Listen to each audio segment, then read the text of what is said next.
төр засаг түмэн олондоо бас нэгэн зүйлийг хийж үлдээж төрийн хууль тогтоомжийг боломжтой чиглэлээр нь гаргаж байгаад бас баярлснаа, талархснаа илэрхийлье.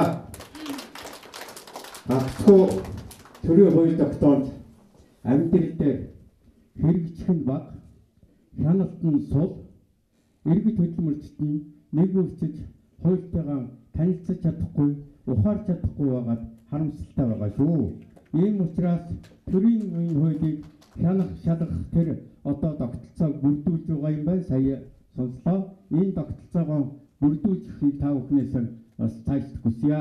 Тэгээ одоо яг энэ цаг үе болж энэ малчин төлчдийн мал төлөх цаг үе цагаан сарыг тохиолдуулаад одоо ирж уулзж байгаа их баяртай байна. Тэгээд энэ төр захир төрийн Монгол улсын одоо засаг захиргааны зорилго энэ Монголд үүсч өгч байгаа бэрхшээл энийг олон түмэнд ойлгуулж их хурлын дараагаад өөрийнхөө биеэр уулзаж хүмүүстэй уулзж байгаа их баяртай байна. Хөдөөний хувьдаа гарсан малчтад соёлын хөлсөг өгөх гэж хэлэхгүй.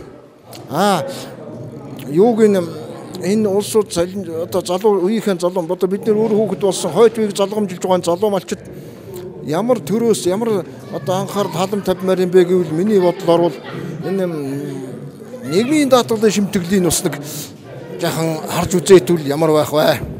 Энүүнийг харж үзэж байвал төрөөс дааж байвал ямар вэ? Нэгдүгээр. Хоёрдугаарт энэ эрүүл мэндийн даатгалын шимтгэл гэх мэтлэгийн ийм зүйлүүд нь малчин залуучуудыг жаахан анхааруул яасан юм бэ? Ер нь одооны малчин залуучууд чинь ихэнх нь л одоо ер нь тийш яваад ажил хийх гээд тэний явчихж штеп. Энэ өвөл их жаахан зудтай, жаахан тийм байсан, бороо ус орохгүй жаахан зудтай байсан. Нодон бол яг өвс тижэл янз бүрийн сум орон аймагаас бол бас зөх хэмжээний өгсөө ардуудаа бол одоо хуваартай айл болгондоо одоо тижэл янз бүрийн мэрхээр хуваартай өгч ирсэн. Тэгээ одоо энэ сум оронд янз бүрийн дулд бас зөндөө хэрэгжиж манай сум чи бас улдаар юм болохоор юмд цаад засгаас ирж байгаа юу бол бас маш хэмжээний улдаар ирдэг. Хууль батлаад авах нэг хэрэг байна. Хуулийн хэрэгжил цул байна.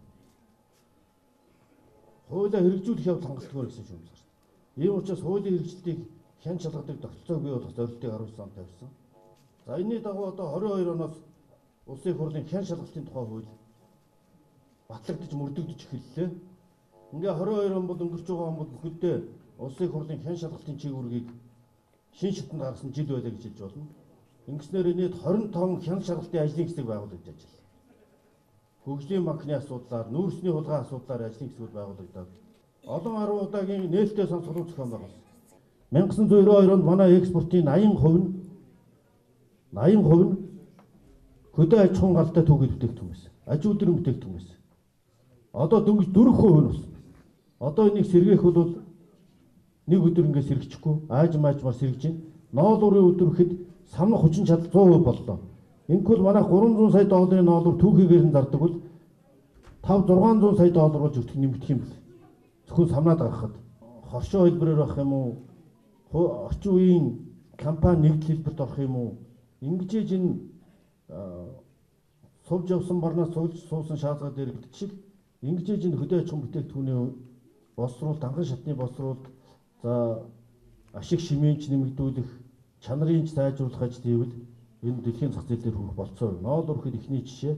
Одоо ингээд самнаад гаргадаг бол дараа нь эйрүүд дараа нь одоо бэлэн бүтээгдэхүүн бол 1.5 тэрбум доллар хүрдэг. Энэ хэмжээгээр Монгол хүн ажлын байртай болно. Монголчууд ажил амьдрал сайжрна.